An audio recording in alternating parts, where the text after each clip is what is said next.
Hello दोस्तों, नमस्कार। स्वागत है आपका आपके अपने चैनल मार्केट स्टडीज़ पर। मैं हूं आपका दोस्त कपिल रस्तोगी। बात कर रहे हैं टायर इंडस्ट्रीज़ के फोर्थ सबसे बड़े प्लेयर सीएट लिमिटेड के बारे में।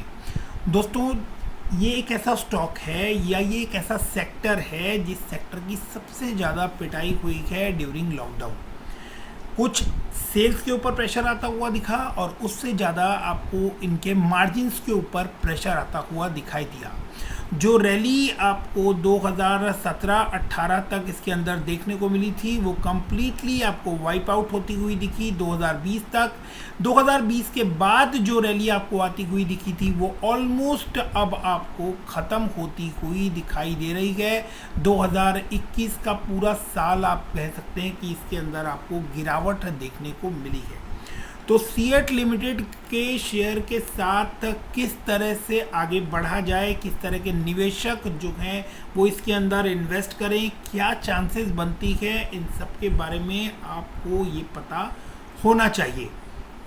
इसने जो अपना 52 वीक लो बनाया है वो 936 का है और अभी करंट प्राइस 975 का है एंड 52 वीक हाई 1620 रुपये का, यानी ऑलमोस्ट अपने लोस के आसपास ही आपको वापस आता हुआ ये दिखाई दे रहा है।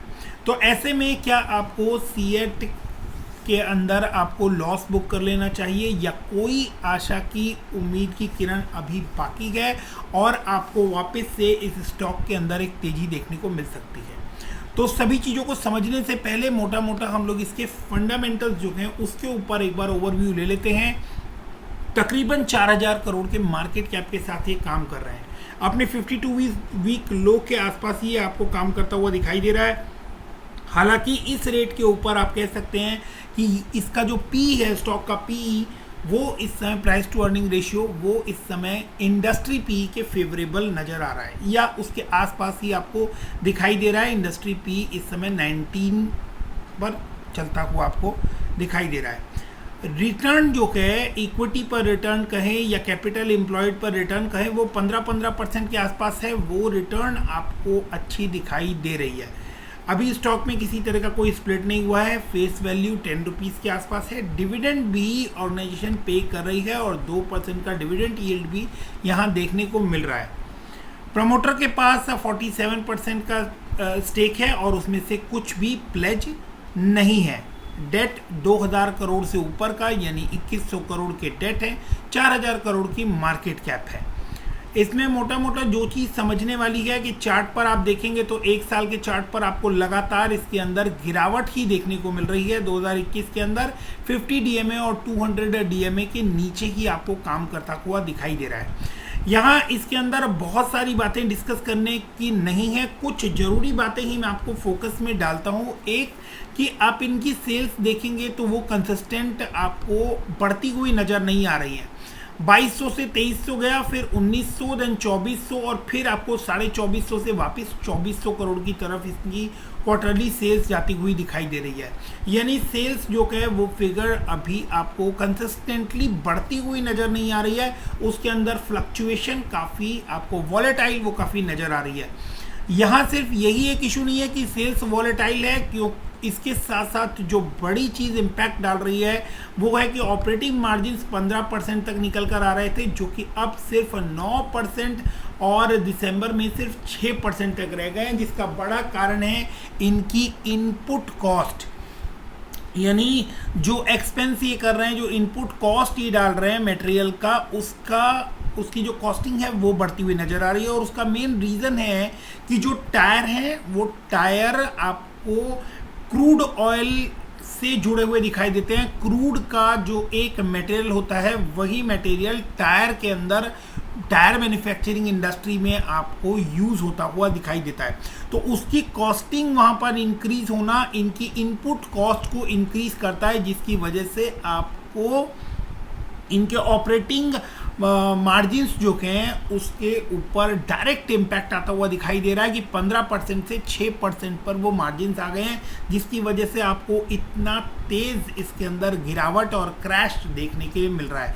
तो कभी भी स्टॉक अगर एक्सटर्नल रीजंस की वजह से गिरता है तो फिर आपको टेंशन लेने की जरूरत नहीं है, लेकिन अगर इस तरह आपको एक इंटरनल रीजंस की वजह से स्टॉक पर प्रेशर आता हुआ दिखाई देता है तो ऐसे में आपको जरूर सतर्क हो जाना चाहिए। इसके अलावा एक बड़ी बात कि आप देखेंगे कि जो लोन इन्होंने लिया हुआ है उसके ऊपर इंटरेस्ट जो ये पे कर रहे हैं वो लगातार आपको बढ़ता हुआ दिखाई देगा। 27 करोड़ से 55 करोड़ यानी इंटरेस्ट की फिगर आपको डबल होती हुई दिखाई दे रही है। प्रॉफिट से अब ये लॉसेज में आते हुए दिखाई दे रहे हैं एंड दिसंबर क्वार्टर में आपको ये लॉस के अंदर आते हुए नजर आ रहे हैं। तो ऐसा नहीं है कि कंपनी खत्म होने वाली है या बंद होने वाली है, बट हाँ डेफिनेटली इस समय आपको ये मुश्किलों के दौर से गुजरती हुई दिखाई दे रही है। प्रॉफिट्स जो हैं वो अब इनके खत्म होते हुए नजर आ रहे हैं और यहाँ पर हमें लॉसेस क्वार्टरली निकल कर आते हुए दिखाई दे रहे हैं। वहीं सेल्स जो है नेक्स्ट क्वार्टर जो है वो अच्छा एक्सपेक्ट किया जा रहा है, लेकिन उसके अंदर भी आपको जो मार्जिन्स हैं ऑपरेटिंग प्रॉफिट के मार्जिन्स वो आपको फिर से इम्पैक्ट लेते हुए दिखाई दे रहे हैं और सिर्फ 9% का ऑपरेटिंग प्रॉफिट मार्जिन जो है वो आपको ट्रेलिंग 12 मंथ्स का नज़र आ रहा है। और वहीं अगर हम बात करें नेट प्रॉफिट्स की तो नेट प्रॉफिट आपको 199 करोड़ का देखने को मिल रहा है, जो कि लास्ट ईयर 432 करोड़ का था। तो ये वो पॉइंट्स हैं जिनके ऊपर आपको नज़र बना के रखनी है। आगे अगर इनके क्वार्टरली रिजल्ट अपडेट होते हैं, अच्छे इंप्रूव होते हैं, तो फिर आप इसके अंदर बाइंग कर सकते हैं। अगर अभी आपने इसके अंदर कोई बड़ी बाइंग की हुई है तो आप मौका देखकर वहाँ पर अपनी पोजीशन जो है उसको हल्का कर सकते हैं। टेक्निकली किन लेवल्स पे आपको वो चीज़ें करनी है वो आप इस वीडियो को कंटिन्यू रखिए और तो आपको समझ में आ जाएगा। अब बात करते हैं कि बैलेंस शीट के ऊपर। तो बैलेंस शीट में रिजर्व्स ये बढ़ा रहे हैं, वहाँ तक बात ठीक है, लेकिन उसके साथ साथ बोरोइंग्स जो हैं वो भी आपको बढ़ती हुई नज़र आ रही है और तकरीबन हर क्वार्टर में आपको बोरोइंग्स बढ़ती हुई ही नज़र आ रही हैं। तो मार्च 20 में ये 2000 करोड़ के रेंज में थे, मार्च 21 में 500 करोड़ का कर्जा कम किया था, लेकिन वो वापस 700 करोड़ रुपए का कर्जा इन्होंने अपने ऊपर बढ़ा लिया है। इसके अलावा अगर हम बात करें शेयर होल्डिंग पैटर्न की तो शेयर होल्डिंग पैटर्न में आप देखेंगे कि इन्होंने अब प्रमोटर ने अपने स्टेक जो है वो बढ़ाया है, स्लाइटली ही आपको बढ़ता हुआ दिख रहा है, लेकिन प्रमोटर ने अपना स्टेक बढ़ाया है जो कि एक प्लस पॉइंट है और वो इस बात की उम्मीद को बताता है कि आने वाले टाइम में आपको सीएट में एक रिवाइवल देखने को मिलने वाला है। और उससे जुड़ी हुई एक बड़ी खबर यहाँ पर अभी निकल कर आ रही है कि सीएट ने ऐसे टायर डेवलप किए हैं जिसके अंदर वो थ्रेड लगा रहे हैं, वियर थ्रेड, जिससे कि टायर सेल्फ अपने आप ही बता देगा कि उसका वियर एंड टियर कितना हो चुका है और टायर अब रिप्लेस करने की ज़रूरत है या नहीं है। तो कि एक इंडिकेटर के तौर पर जो थ्रेड है, कलर थ्रेड, वो इन्होंने अपने टायर के ऊपर लगाया है। Yellow strip that becomes visible as the tyre thread wear out. तो जैसे जैसे टायर पुराना हो जाएगा ये इसकी विजिबिलिटी आपको जैसे जैसे ख़त्म होती हुई नज़र आएगी, उससे आपको समझ में आ जाएगा कि टायर जो है वो आपके रिप्लेस करने का टाइम आ गया है। तो प्रमोटर जो हैं वो नई टेक्नोलॉजी की तरफ बढ़ते हुए नज़र आ रहे हैं, नए काम की तरफ बढ़ते हुए नज़र आ रहे हैं। वो अपनी कंसिस्टेंसी जो है वो मेंटेन करना चाह रहे हैं, लेकिन इनपुट कॉस्ट जो है वो बहुत बुरी तरह से हिट कर रही है। तो किसी हद तक अगर हम देखें तो सेल्स जो है वो फिर भी आपको बढ़ती हुई नज़र आ रही है, या सेल्स में थोड़ी वोलेटिलिटी है, लेकिन मार्जिन्स के अंदर प्रेशर बहुत ज़्यादा है। तो अगर आप इसको बाई कर कर चलते हैं, एक अच्छे मौके की तरह भी ले सकते हैं आप इसको, थोड़ी क्वांटिटी अगर बाई कर कर चलते हैं तो फिर आपको वो लेवल्स आने का वेट करना पड़ेगा और डेफिनेटली वो अच्छे लेवल्स जब आएंगे तब आपको इसके अंदर अच्छा प्रॉफिट बुक करने की चांसेस मिलेगी।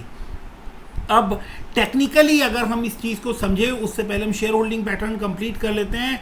तो तो एफआईआईज ने इसके अंदर कुछ स्टेक अपना कम किया है, डीआईआईज ने भी थोड़ी सेलिंग इसके अंदर से की है, वहीं जनरल पब्लिक जो है उन्होंने इसके अंदर अपना स्टेक बढ़ाया है। तो जनरल पब्लिक के पास स्टेक बढ़ता हुआ नजर आ रहा है आधे 1% के आसपास, और मार्जिनली आपको लास्ट 2 क्वार्टर से स्लाइटली आपको चेंज होता हुआ दिखाई दे रहा है। वहीं अगर आप देखेंगे तो एफआईआईज ग्रेजुअली इसके अंदर अपना स्टेक अब आपको कम करते हुए नजर आ रहे हैं। 26%, 24%, 23% और अब 22% में आपको एफआईआईज की होल्डिंग यहाँ पर नजर आ रही है। बात कर लेते हैं कि टेक्निकली आपको कैसा नजर आ रहा है। तो अभी आपको ये एक डाउन ट्रेंड के अंदर फंसा हुआ नजर आ रहा है। तो ये एक बेयरिश मोड के अंदर आपको फंसा हुआ नजर आ रहा है, और वो भी एक रेंज बाउंड ही आपको काम करता हुआ नजर आ रहा है, जिस रेंज के ऊपर ही आपको सपोर्ट लेता हुआ दिखाई दे रहा है। करेंटली आपको 976 के ऊपर ये ट्रेड कर रहा है, और इसके अंदर अगर आपको गिरावट देखने को मिलती है फर्दर तो 900 रुपये का लेवल जो है 890 का जो लेवल है वो एक सपोर्ट के तौर पर काम कर सकता है। लेकिन अगर वो भी मार्केट के सेंटिमेंट्स की वजह से आपको टूटता हुआ दिखाई देता है तो फिर आपको इसके अंदर तेज़ गिरावट देखने को मिल सकती है। तो यहाँ आपको सावधान रहने की ज़रूरत है। लेकिन अगर ये स्टॉक आपको 1200 रुपये तक के लेवल्स क्रॉस कर दिखाता है, अगर मार्केट की कंडीशन सुधरती है और इसके अंदर बाइंग लौटती हुई नज़र आती है और ये 1200 रुपये तक के लेवल्स को वॉल्यूम के साथ क्रॉस करता है, तो फिर आपको इसके अंदर अच्छे लेवल्स देखने को मिलने वाले हैं, और यहाँ से तकरीबन 50% का अपसाइड इसके अंदर आपको बनता हुआ नज़र आ सकता है। लेकिन उसकी उम्मीदें जो है वो फ़िलहाल जो इनका के फंडामेंटल्स और मार्जिन है उसको देखते हुए कम नज़र आ रही है। तो ऐसे में इस स्टॉक के अंदर आपको नज़र बनाए रखनी होगी और सतर्क सावधान रहना पड़ेगा, सो दैट कि आप इस स्टॉक के अंदर सही लेवल पर एग्जिट कर सकें। और इसके साथ साथ ही एक अच्छा मौका भी है, अगर आप ग्रेजुअली इसके अंदर बाइंग कर चलना चाहें तो आप 890 रुपये के लेवल पर इसके अंदर स्टॉप लॉस लगाकर इसके अंदर काम कर सकते हैं। जो रेजिस्टेंस का लेवल है वो तकरीबन 1200 रुपये के आसपास बन रहा है।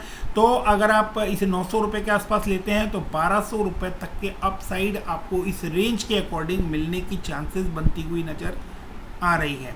होपफुली वीडियो आपको अच्छा लगा हो तो वीडियो को लाइक, शेयर एंड सब्सक्राइब जरूर कीजिएगा। Thanks for watching. Thank you very much.